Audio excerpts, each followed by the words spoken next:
we're going to configure Windows Defender. So we'll wait for this lab to load and let us start up. So the first thing that we want to do is to search, go to settings, and we're going to search for Windows Defender.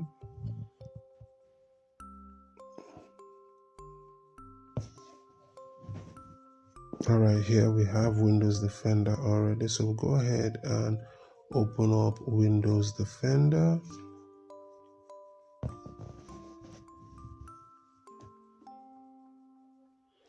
And here we want to go to real-time protection. And here let's scroll down. Under real-time protection, we want to add exclusions.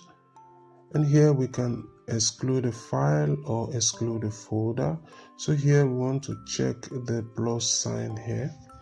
And here we want to exclude the graphics folder in D drive. And the cat.jpg is the file we are looking for. So we're going to go into graphics folder under the D drive.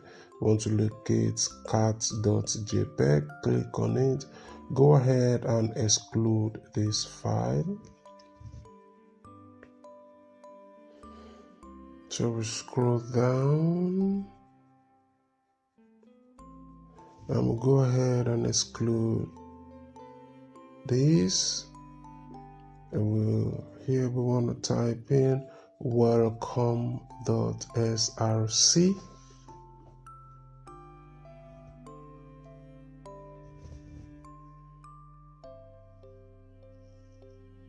So here we go ahead and click OK.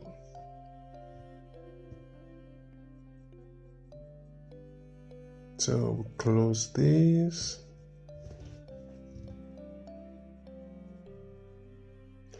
Let's go to his, here we want to go ahead and update. We update the definitions.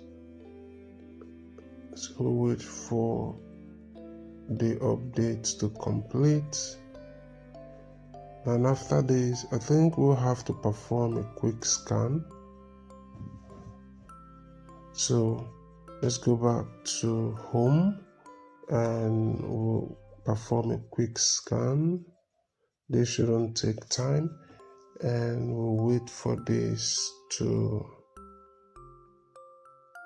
scan to be completed. I think this should be the last task for this lab. Alright, so this is done. The next thing that we want to do is to go ahead and check our answers. Alright, everything is done. It's 100%. If you find this video helpful, don't forget to like and subscribe. And if you're having challenges with any of your tech courses, either because you've been too busy with work or you have issues like health or family issues came up and your grade is suffering, reach out to me through WhatsApp and I will ensure you come out with an A at the end of the term. Thank you for watching, and I will see you in my next video.